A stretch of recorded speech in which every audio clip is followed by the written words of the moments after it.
I'm Bill Mercer. I'm the former United States Attorney in Montana, and I'm going to address the question really of what sort of limitations are there in terms of location of the businesses that have established themselves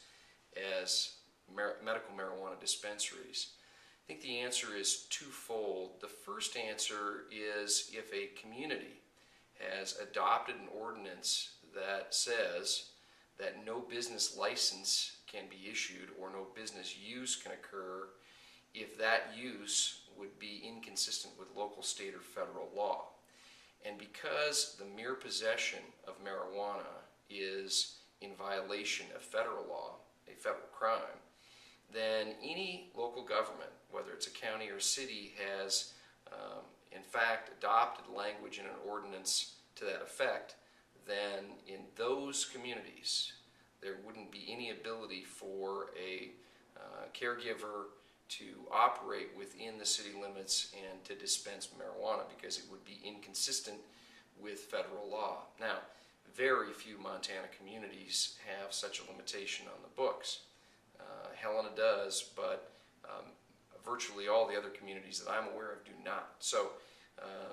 in the places other than Helena, we look to whether there's anything in a local ordinance that was either on the books at the time voters adopted the initiative in 2004, or in the event a local government has adopted something after that point, then that would govern. And I think what we have typically seen is that, with the exception of some activity undertaken by local governments in recent months, there really isn't any prohibition in terms of where these businesses can locate, which presents significant challenges for all of our communities, because if there isn't a limitation on proximity to a school, proximity to a church, proximity to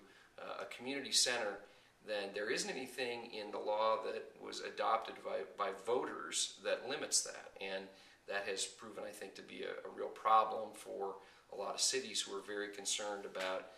access, who are very concerned about marketing and advertising, and the fact that there is a real interest on the part of people who are in the medical marijuana business to get more customers to advertise and to make it seem like there isn't a legal prohibition in any respect on marijuana use. And so the reality is that local governments are stepping forward and beginning to take really decisive and important action to restrict where these businesses can be located.